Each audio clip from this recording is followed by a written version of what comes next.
रुक करते हैं हरियाणा की खबरों का। दरअसल हरियाणा के विधानसभा स्पीकर ज्ञानचंद गुप्ता से खास बातचीत की हमारे संवाददाता पवन सिवर ने। सुनिए।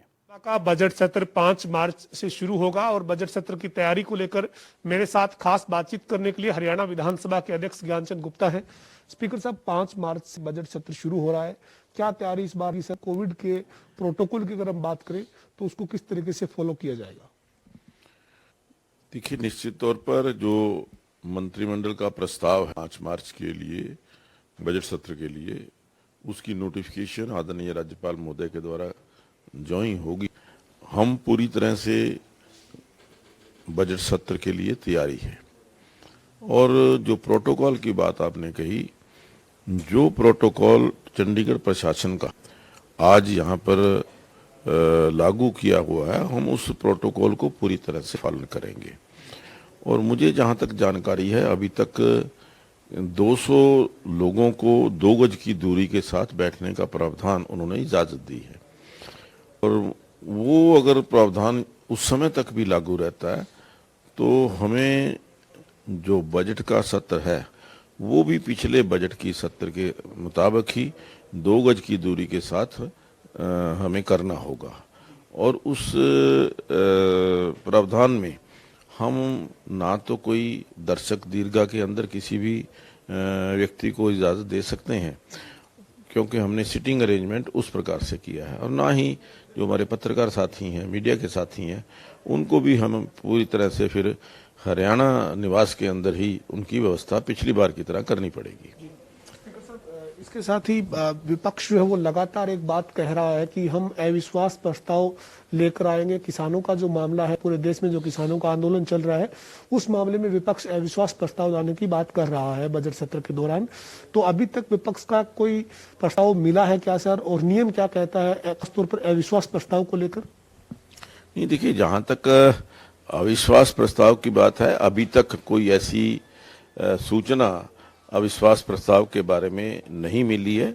लेकिन अविश्वास प्रस्ताव तो विधानसभा की बैठक से 1 घंटे पहले यदि कोई नोटिस मिलता है तो ये अध्यक्ष की जरूरी है, अध्यक्ष के लिए, कि वो विधानसभा के अंदर उसको रखे। और यदि 18 सदस्य खड़े होकर के उस प्रस्ताव का समर्थन करते हैं तो फिर उसके ऊपर चर्चा होती है। चर्चा के लिए अलग से कोई दिन तय किया जाता है, कोई समय तय किया जाता है। वो जब ऐसा कोई प्रस्ताव आएगा तो उसके बाद उसके ऊपर हम विचार करेंगे कि कौन से दिन उसके ऊपर चर्चा होनी है। विपक्ष तो ये कह रहा है सर कि अविश्वास प्रस्ताव जब कोई सदन में आता है तो उसके ऊपर चर्चा नहीं, पहले वोटिंग होती है और उसके बाद अविश्वास प्रस्ताव के ऊपर चर्चा की बात तो तब आती है जब उसके ऊपर वोट प्रतिशत देखा जाता है। क्या वाकई में ऐसा है? नहीं, वो मैंने जैसे पहले बताया कि 18 मेंबर जो हैं, यदि उस बिल का समर्थन करते हैं तो फिर हमें उसके ऊपर चर्चा करानी आवश्यक होती है।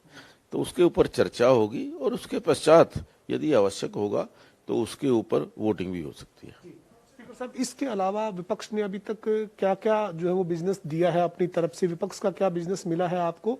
कोई प्रस्ताव मिले हो और इसके साथ ही कोई कॉलिंग अटेंशन दिया गया हो, और सदस्य जो है विधानसभा के, उनकी तरफ से सवालात कितने मिले हैं अभी तक? देखिए, अभी तक जो मेरी जानकारी है, 4 कॉल अटेंशन मोशन और 2 जो है प्राइवेट मेंबर बिल, वो अभी तक विधानसभा सेक्रेटेरिएट के अंदर आए हैं। और लगभग 250 क्वेश्चन, जिसमें स्टार्ड भी हैं, अनस्टार्ड भी हैं, वो अभी तक प्राप्त हुए हैं, क्योंकि ये 15 दिन पहले तक दिए जा सकते हैं। इसमें और क्वेश्चन जो हैं वो आ सकते हैं। 20 तारीख तक जो क्वेश्चन आएंगे, हम उन सबको उस लिस्ट के अंदर शामिल करेंगे। आपने बताया सर 250 पर्सन अभी तक सदस्यों ने दिए हैं। 250 जो पर्सन आए हैं उनका, या इसके बाद और भी आएंगे, उनका जो चयन है वो पिछली बार की तरह जो आपने प्रक्रिया अपनाई है ड्रॉ ऑफ लॉट, उसके जरिए किया जाएगा? हाँ, नहीं, बिल्कुल, निश्चित तौर से, क्योंकि हमने ये तय किया है कि ड्रॉ ऑफ लॉट्स के माध्यम से हम प्रश्नों का चयन करेंगे। और मुझे लगता है कि जो पिछली बार जो हमने प्रक्रिया अपनाई है, उससे हर हमारा विधायक है, चाहे वो विपक्ष का है चाहे वो सत्ता पक्ष का है, वो सेटिस्फाइड है। उनको लगता है कि हमें उसके अंदर ये भी प्रावधान है कि कम से कम जो भी क्वेश्चन देने वाले हमारे सदस्य हैं उनका एक क्वेश्चन कम से कम जरूर उसके अंदर स्टार्ट क्वेश्चन के अंदर आए। अनस्टार्ट क्वेश्चन का तो हम सभी का आंसर देते ही देते हैं। इसके साथ ही आपने एक कमेटी गठित की थी, पंजाब का नाम हरियाणा के जो नियम कानून बने हुए हैं उनमें से हटाया जाए। उस कमेटी का अभी तक रिपोर्ट मिलने का क्या स्टेटस है? दूसरा, क्या इस बजट सत्र में पंजाब का नाम हरियाणा के कानूनों से हटे, ऐसा कोई आप विधेयक लाने की तैयारी में है?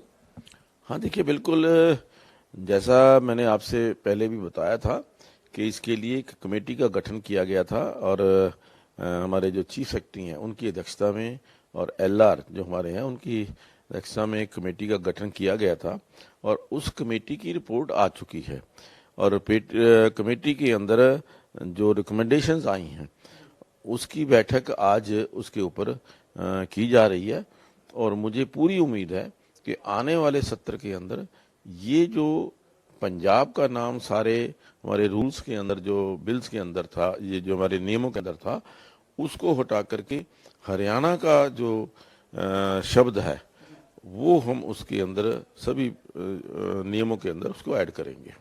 अंतिम सवाल है सर, आपने कहा कि जो अविश्वास प्रस्ताव लाने की बात विपक्ष कर रहा है वो आपने नियम बताया कि किस तरह से वो ला सकते हैं, लेकिन सर हरियाणा विधानसभा का गणित क्या कहता है? अगर चर्चा के बाद वोटिंग की बात आती है अगर, तो फिर विधानसभा का समीकरण क्या है? इस वक्त कितने सदस्य इस वक्त विधानसभा के सदस्य हैं? सदन में कितने सदस्य हैं?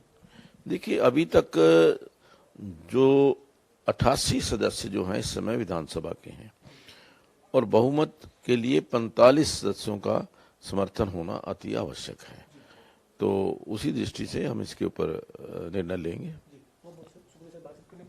हमारे साथ हरियाणा विधानसभा के अध्यक्ष ज्ञानचंद गुप्ता थे, जिन्होंने 5 मार्च से शुरू हो रहे बजट सत्र को लेकर क्या तैयारी है इसकी जानकारी दी। साथ ही स्पीकर ने यह भी कहा कि अभी तक विपक्ष से अविश्वास प्रस्ताव नहीं मिला है, लेकिन विधानसभा के नियमों के मुताबिक सदन की कार्रवाई से 1 घंटे पहले भी अगर अविश्वास प्रस्ताव आता है तो उस पर सदन में 18 लोग अगर सहमत उस पर होते हैं तो उसके ऊपर चर्चा करवाने पर फैसला सदन की कार्रवाई के दौरान किया जाता है। वीडियो जर्नलिस्ट विजेंद्र सिंह के साथ पवन सिंह, जनता टीवी,